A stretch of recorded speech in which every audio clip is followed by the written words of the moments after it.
Hey, so I just wanted to make a quick video about why I think we're undervaluing Avenging Wrath Glyph quite a bit. So, and I'm not sure, I think we might have been undervaluing it for a long time. Although it's quite likely, I think, that the recent bug fix to make it use melee attack power instead of ranged, which also makes it now proc seal, probably does push it over the edge. Um, but I think it was always a lot better than we were thinking it was, because of certain artifacts that happen when you use common settings in the sim, right? So what I have here is I have just a standard P1 preset.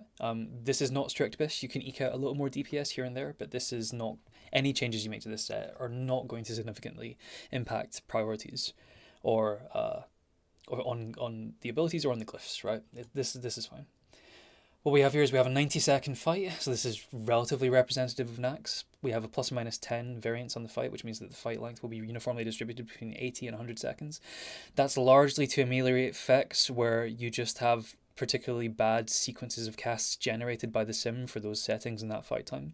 So, for example, having your very last cast be a consecrate or something like that, just because of how the prow is configured, when it could have cast an exo or holy wrath instead, which will artificially deflate the rotation's perceived DPS at that exact fight time, which is why you take a range of fight times to ameliorate these effects. It doesn't get rid of it entirely, I don't think, but it does a good job of averaging these things out.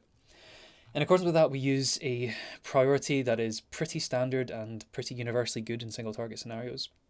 We use Hammer of Wrath, Judgment, Crusader Strike, Divine Storm, Consecrate, Exo, and Holy Wrath. I have seen some people report that they get better results with Consecrate over Divine Storm, but I've not really seen this personally myself at the fight lengths I've been testing. Again, I think any kind of rotational concerns with Consecration are going to be very, very delicate depending on your settings of your duration and also the range of your duration, right? I wouldn't pay too much attention to those things, right? I think Divine Storm over Consecrate is a perfectly fine rotation. Um, I don't think you're going to get mad insane gains by changing Consecrate to be above Divine Storm or anything like that. I think anything you see on the sim like that is probably just due to, on average, casting a very, very late Consecrate a little less often, even across wide ranges of fight lengths, right? Because that can still have a fairly moderate impact on the DPS that comes out. So we're using a pre-pot, Potion of Speed, standard consumes really Dragonfin Fillet as opposed to Fish Feast. We're using a Sapper Charge but not a bomb. The reason for this is because if you set a Sapper Charge timing, which you need to on the Avenging Wrath setup, right, to get it to pop with your wings, then the sim will just not cast a Saronite Bomb. So this is just to ensure parity between the two, right? So we're just removing Saronite Bomb from both. It just reduces the DPS of each by a fixed amount. It doesn't really matter. Okay, and on the talents we have the standard kind of the standard talents that a lot of people are running this phase for a lot of single target fights in Naxx. Glyph of Exorcism, Glyph of Judgment, and Seal of Vengeance, right? All round a pretty strong setup, and we see that this comes out as 7,152 DPS, right? Which is pretty good. That's a good DPS. So we also have the setup for the Avenging Wrath, right? So we've also simmed 20k iterations, exact same settings, with the exception of the cooldowns being tweaked a little bit, right? For this, but we have Avenging Wrath instead of Exorcism, and we still have Judgment and Seal of Vengeance. We have the exact same prio, right? Hammer, Judge, CS, DS, blah blah blah, right? Exact same rotation, and exact same settings elsewhere. And the only, like I said, the differences we make to cooldowns are so that we cast these things towards the end of the fight, right? So it's average duration 90. We don't want to be clipping our wings too much in terms of casting it too late, so that we'll miss stuff. But we're going to in about half these kind of conditions, right? They're a little. I think these conditions are a little bit unfair towards the Avenging Wrathcliff, but that's not the main reason why I think it's being undervalued. So half the time you're either clipping your wings and not getting the full use out of them. Half the time your wings is running out before the end of the fight, and it sometimes impacts your Hammer of Wrath spam, right? And we can see this is like a solid 35 DPS lower. So someone reasonable might look at this and say, okay, yeah, this glyph is not as good at this fight length, right?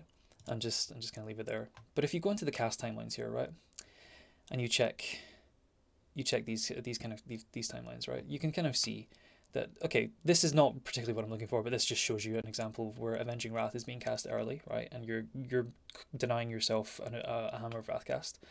So that's like not optimal, but It does happen.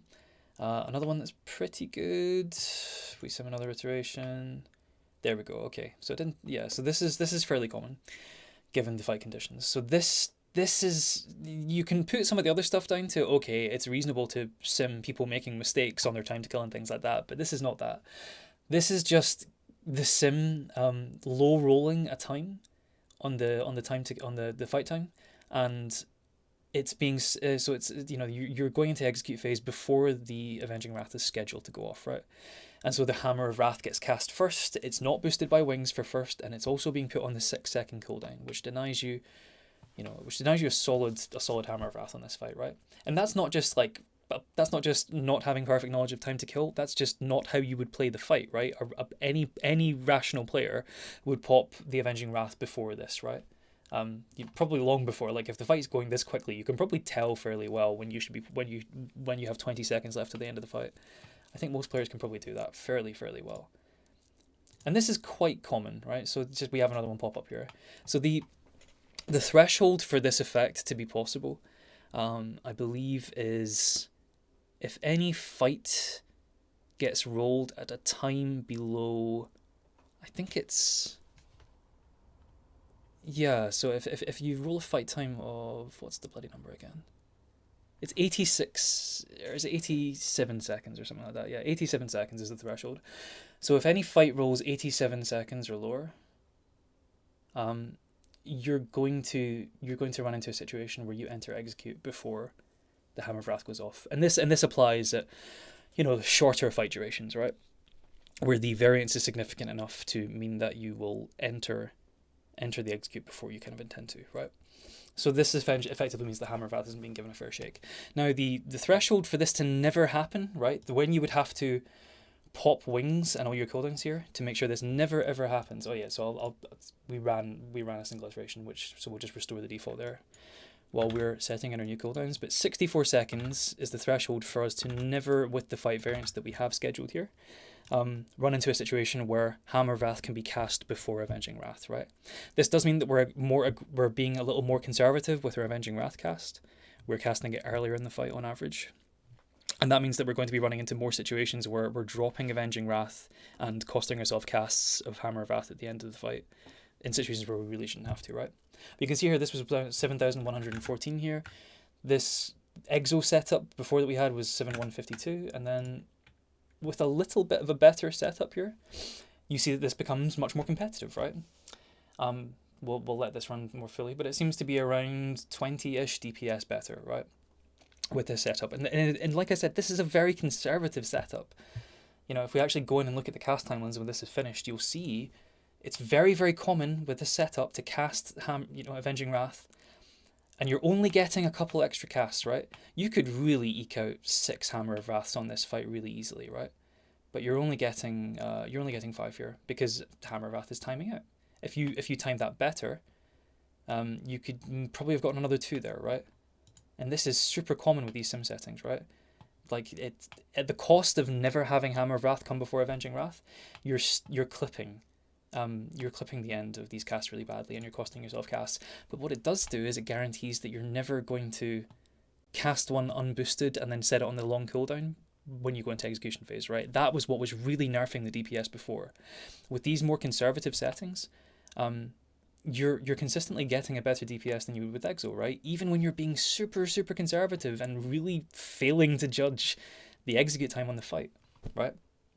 So this to me seems fairly indicative, right? Like that, I think this is quite conclusive, that if you had a talented player with good mastery of their cooldown timings and a good understanding of their time to kill, there are weak auras that can help you out with that, especially on simple fights like Patch, when it's very, very apparent in Thaddeus, and especially longer fights when it's really, really clear when the boss is going to be dying and when you should be popping your wings to get really, really good usage out of this glyph. I think the ceiling on this glyph is really high. I think you could probably get maybe around between, I don't know, like 100, 150 DPS with proper play of this glyph over the exoglyph, right? Maybe not that much. Maybe it's only 50. But 100, 150, if you're consistently getting those extra Hammer of Wrath casts, which the sim is incapable of doing, right, with these settings, then yeah, I think the ceiling's really high on this glyph. And that's why I think we should be looking at it a bit more closely. And there are things we can do in the sim, like there are changes that we could maybe make to the sim's rotation. I know that the sim developers they're great people. They do such a good job. They're insanely busy, and this is probably like really low down on their list of priorities, right? But I think this is fairly compelling as it is, and you can see for yourself how this changes at different kind of fight lengths and things like that. You know, if you just were to say, for example, set like a really rigid fight length here, right? So say you just take out this entirely so that you're perfectly using your cooldowns here, right? This is not like this. I'm not saying this is what the number you should be comparing it to. But yeah, it's like this is what would happen if you were able to perfectly time your cooldowns each time, right? And you're seeing like around 7,256. Now, obviously, you take this with a pinch of salt because it just could so happen that 90 seconds is pretty good for that particular rotation, but it's a solid 100 DPS over the Exo setup right now, right? And yeah, like I'm not saying that that's a one-to-one fair comparison. I'm just saying it's indicative that there is a ceiling to this glyph that the sim has been kind of hiding from us a little bit so far, right?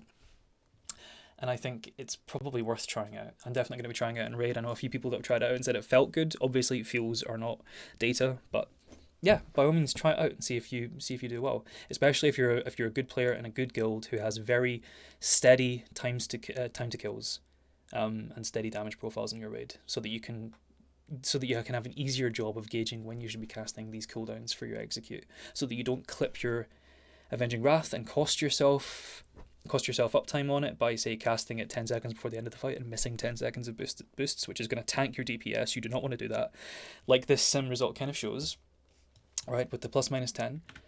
We'll just set a small amount here so we can get back to the timeline here. Yeah, like it doesn't matter so much if you're really conservative with it. The sim still says on average you're going to do more damage than running Exoglyph, even if you're getting in a situation like this where you're popping it way too early and costing yourself hammer casts. The sim still says you're going to do better than Exo. So if you can cast it well, if you can use it well, there are pretty significant gains to be had here, I think. So yeah. Yeah, let me know what you think. Let me know if you try it out. Be interested to hear it.